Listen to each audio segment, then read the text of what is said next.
श्री परमात्मे नमः। ओम श्री सत्य गुरुदेवाय नमः। देखिए बता रहे भगवान, यह है 10वें अध्याय का 22वां श्लोक। श्लोक में बता रहे कि मैं वेदों में साम वेद, देवों में मैं इंद्र हूँ और इंद्रियों में मैं मन हूँ, भूत प्राणियों में चेतनता अर्थात ज्ञान शक्ति हूँ। भगवान ने समझा रहे कि देखो वेदों में मैं साम वेद हूँ, जितने भी 4 वेद हैं उसी में भगवान अपने को साम वेद बता रहे हैं। साम वेद अत्यंत मधुर, संगीतमय तथा परमेश्वर की स्थिति से युक्त होने के कारण वेदों में उसकी प्रधानता है। साम धातु का अर्थ शांत करने में लिया जाता है, यही वेद ज्ञान की विशेषता है। साम वेद जो है भगवान ने वेदों में साम वेद मधुर संगीत के साथ जोड़ करके क्यों बताया है? क्योंकि साम धातु का अर्थ ही होता है बिल्कुल शांत। देवताओं में मैं इंद्र हूँ। देवता भगवान की दिव्य शक्तियाँ हैं जिनका स्वामित्व विभिन्न क्षेत्रों में होता है। स्वामित्व माने अधिकार या कार्य। तो कहते उन सब के अधिपति को इंद्र नाम दिया जाता है। देवताओं पे कौन कंट्रोल करता है? इंद्र।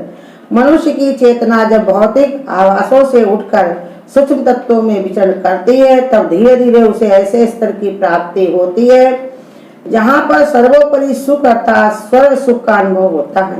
प्राणों में अज्ञा चक्र में स्थित होने पर इस प्रकार के सुख की अनुभूति होती है। यही इंद्र का स्थान है। देवताओं में भगवान इंद्र रूप है। भगवान अपने को देवताओं में इंद्र रूप अपना बता रहे कि मैं इंद्र हूँ। अब कहा वो इंद्र क्या है? जहाँ अज्ञा चक्र में जो स्थित होती है उसकी प्रमुख, जहाँ से शुरुआत होती है अज्ञा चक्र में, वहीं से भगवान कहते हैं वो इंद्र का ही स्थान कहा जाता है। इसलिए भगवान ने अपने को इंद्र का स्थान बताया। और सारे देवता हमारे गुरु बताते तुम्हारे शरीर में ही सारे देवता हैं। और सारे देवता को कौन कंट्रोल करता है? स्वयं भगवान। ऐसे वो इंद्र बता दिया कि जहाँ से शुरू होता है उस पर भगवान इंद्र का ही आधिपत्य रहता है। और वो इंद्र परमात्मा ने अपने को बताया कि वो इंद्र के रूप में मैं ही कार्य करता हूँ। इंद्रियों में मैं मन हूँ। 5 ज्ञानेंद्रियाँ, 5 कर्मेंद्रियाँ, 10 इंद्रियों में को नियंत्रण करने वाला क्या है? एक मन। मन के द्वारा जो होता है, इसलिए मन को भगवान की विभूति कहा गया है। 10 इंद्रियाँ जो होती हैं तो 10 को कंट्रोल करने वाला कौन है? मन। इसलिए भगवान ने उसको बताया मैं मन रूप से सबको कंट्रोल करता हूँ। भूत प्राणियों की चेतना, समस्त प्राणियों का ज्ञान शक्ति द्वारा ही सुख दुख इत्यादि पदार्थों का अनुभव होता है। इस शक्ति का प्रभाव जिसने होता है चेतना कहते हैं। प्राण धारण करने का तत्व वो चेतना है। अब भूत प्राणियों की चेतना भी भगवान की विभूति है। ये बता रहे भगवान कि जितने भी प्राणी हैं उनमें जो ज्ञान शक्ति के द्वारा सुख दुख इत्यादि का अनुभव होता है। जितना जितना जिसको समझ होती है, जितना जितना ज्ञान होता है, उतने उसको सुख दुख की समझ होती है। किस चीज में सुख है अब किस चीज में दुख है। गुरु तुम्हारे बताते हैं जितना तुमने अपना माना है वही दुख का है, और जितना तुमने छोड़ दिया, त्याग दिया, भगवान को अर्पण कर दिया, वही तुम्हारे सुख का केंद्र है। ये अब हमको क्या मानना है अपना? जैसे गुरु से कई प्रेमी ने पूछा कि भगवान हमारा ये सुख दुख का नियंत्रण कैसे हटे? तो गुरु ने कहा जो मेरा है सो जल जाए, जो तेरा है सो बच जाए। ऐसे कहा करो कि जो मेरा है वो सब जल जाए, जो तेरा है सो बच जाए। तो वो प्रेमी कहने लगे ऐसे कैसे कहें भगवान, ये तो बड़ा कठिन है, ये कैसे कह पाएंगे हम कि मेरा है सो जल जाए और तेरा है सो बच जाए। तो गुरु ने कहा कि तुम किसको अपना समझते हो बताओ? ये लड़का बच्चा, घर द्वार, रुपया पैसा, इसको तुम अपना समझते हो? ये तो सब मिली हुई वस्तु है। जब तुम संसार में आए तो सब ये तुमको भगवान ने दिया है। तो क्यों नहीं कह देते हो भगवान तेरा है तो बच जाए? और मेरा क्या है? ये मोह ममता इच्छाएं कामनाएं जो हमारी हैं यही मेरा है। इसको भगवान से कहो कि ये भगवान जल जाए। ये बार बार हमको नरक में लाने का कारण बनता है। बार बार हमको संसार में ये बार बार ला करके पटक देता है कि अगर जल जाए तो कितना अच्छा है, भगवान से मिल करके हम एक हो जाए। यही समझा रहे कि जितने जितना ज्ञान आएगा उतने उतना तुमको सुख दुख का अनुभव समझ में आने लगेगा कि सुख क्या है और दुख क्या है। जो सुख आए फिर ना जाए उसका करो विचार, देखा पागल सब संसार जिसको सुख मानता है, जिसके लिए पगलियाया हुआ है, कि रुपया हो जाए तो सुख मिले, लड़का बच्चा हो जाए तो सुख मिले, हमारा ये बन जाए तो हमको सुख मिले, ये हो जाए तो सुख मिले। तो ये भगवान ने कहा ये सुख उसका धोखा है, आज है वो कल नहीं है। यही सुख को कितने लोग आनंद सुख को समझते रहे, कितने राजाओं ने आक्रमण कर करके इकट्ठा किया, कितनी जगह जगह से शादियां कर करके अपने घर में भर ली, औरतें रख ली, कितने कितनी संतानें पैदा हो गई, लेकिन उनको सुख नहीं मिला, क्योंकि सुख का केंद्र ये नहीं है। सुख का केंद्र कौन है, ये ज्ञान से हमको समझ में आता है कि सुख क्या है। त्याग में जो सुख है वो ढोने में सुख नहीं है। जितना जितना सुख मांगिया उतने हुए रोग, जो मांगते हो सुख मांगत दुख नीरे आओ, जितना तुम सुख को चाहते हो उतने ही दुख तुम्हारे आगे आता है।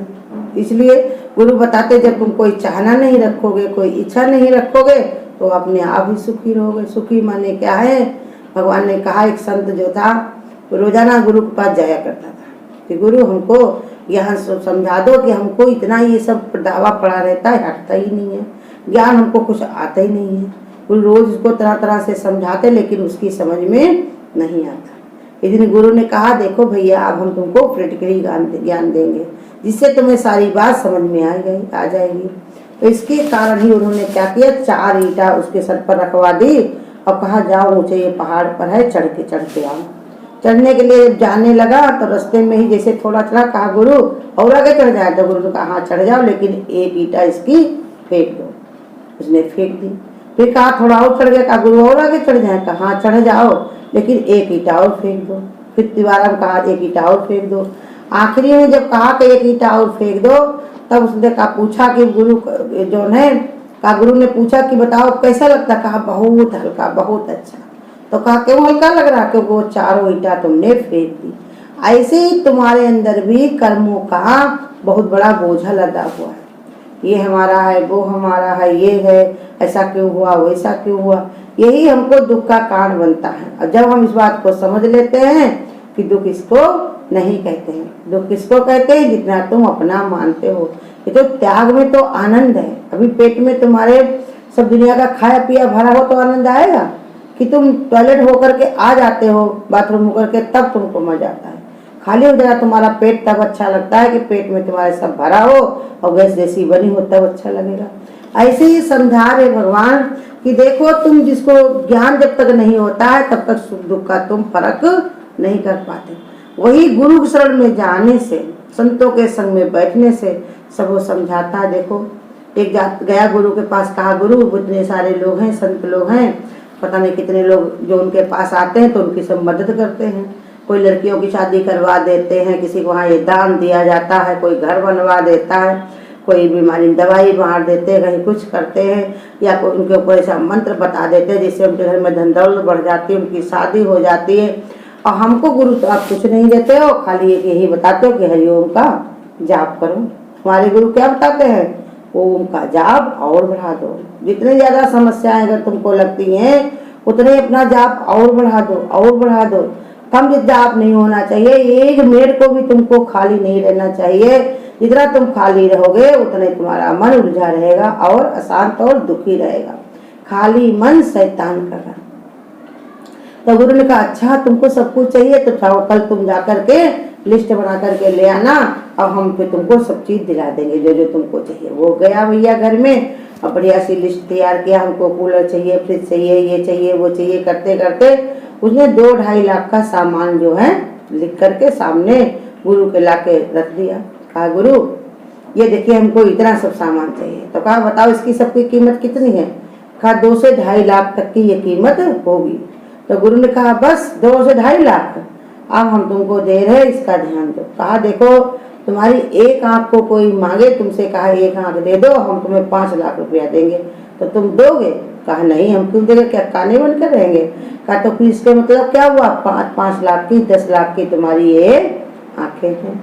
कहा तुमसे कोई कहे किडनी हमको दे दो, तुम्हें हम 10 लाख रुपया देंगे तो तुम दे दोगे। कहोगे नहीं हम नहीं देंगे भैया, हमारी कभी भी कुछ की जरूरत पड़ जाए इसलिए तो भगवान ने लगाई हुई है।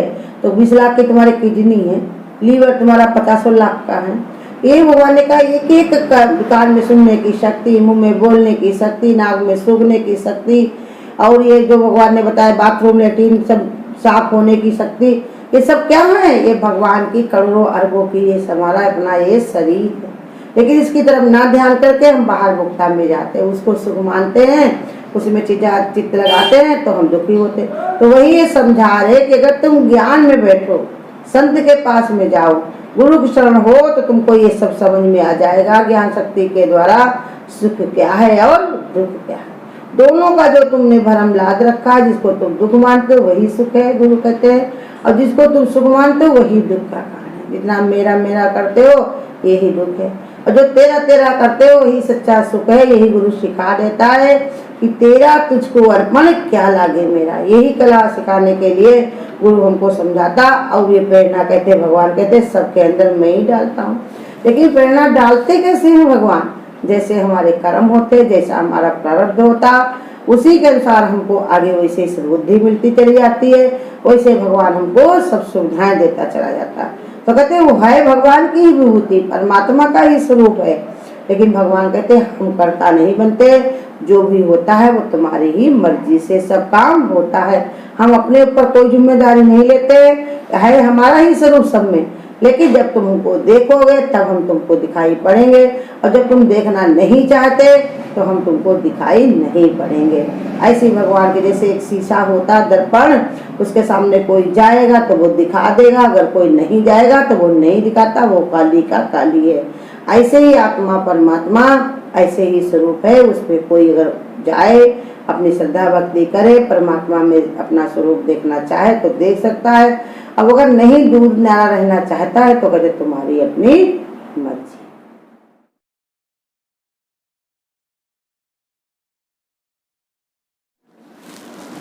ना मैं मन ही रहा, ना मैं तन ही रहा, गुरु मिलने से झगड़ा खत्म हो गया। गुरु मिलने से झगड़ा खत्म हो गया। कुटुंब वाले क्यों झगड़ा फैलाते हो? कुटुंब वाले क्यों झगड़ा फैलाते हो?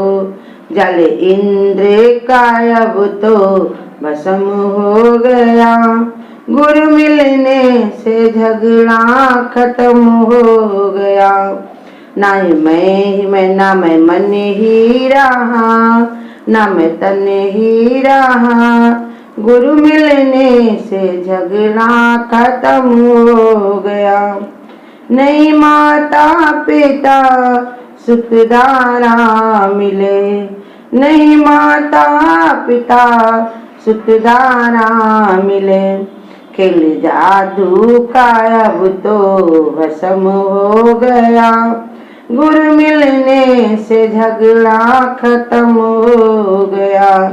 ना मैं मन ही रहा, ना मैं तन ही रहा, गुरु मिलने से झगड़ा खत्म हो गया।